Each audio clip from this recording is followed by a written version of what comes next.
V tem razgretem ozračju pa se je na spletnem omrežju X oglasil tudi poslanec SDS Žan Mahnič. Državljane je pozval, naj se oborožijo in včlanijo v strelska društva, ob tem pa napovedal, da bo prihodnja desna vlada poskrbela, da prekoračen silobran ne bo več kazniv. Koalicijske stranke so se ostro odzvale, očitajo mu sovražni govor ter spodbujanje nasilja. Zapis poslanca SDS je obsodila tudi predsednica republike Nataša Pirc Musar. Kaj pa pravi najbolj znani slovenski strelec Rajmond Debevec? Anže Božič.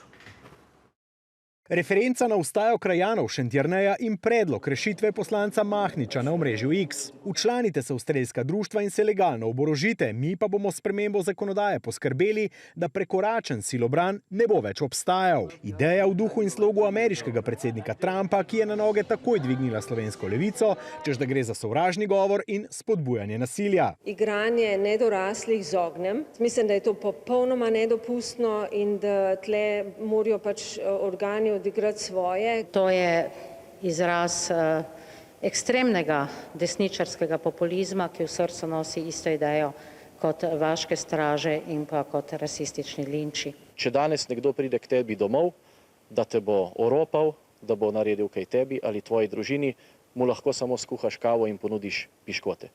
Poznamo sodne prakse v Sloveniji, da praktično ne smeš mu storiti nič, dokler on kaj ne stori tebi. Menim, da to ni prav in da če nekdo pride k tebi domov, da bi napadel tebe, tvojo družino, tvojo lastnino, da imaš pravico, da se braniš z vsemi sredstvi. Toda ali nimamo zato v državi policije in zasebnih varnostnih služb? Puška doma je vredna veliko več kot celotna policija na številki 113. Kar pomeni, vemo kaj. Nekdo ti gre na živce, kdorkoli, šic ga ustreliš in prekoračenega silobrana ne bo.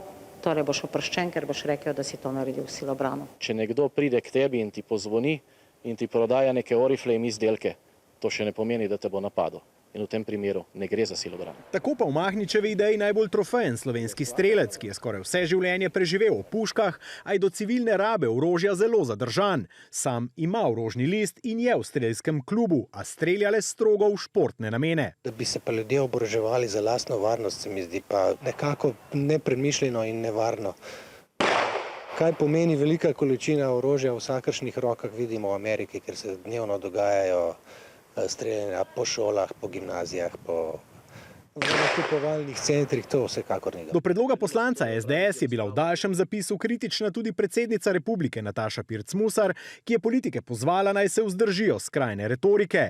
Podobno razmišlja tudi zlati olimpijec, sicer po športni karieri, lastnik specializirane trgovine za športno streljanje. Za varnost imamo organe, imamo policijo, ki skrbi za varnost. Pač jemati varnost v svoje roke, to je divji zahod. Pri tem pa Mahnič niti ne skriva svojega glavnega motiva za X, ki je danes tako razburil njegove nasprotnike. Seveda, se bližajo volitve. Zdaj 2 meseca na bolničke so počitnice. Z policije so nam odgovorili, da za zdaj niso prejeli nobene prijave zaradi Mahničevega X-a. Bodo pa vsebino objave preučili sami in preverili morebitne razloge za sum kaznivega dejanja.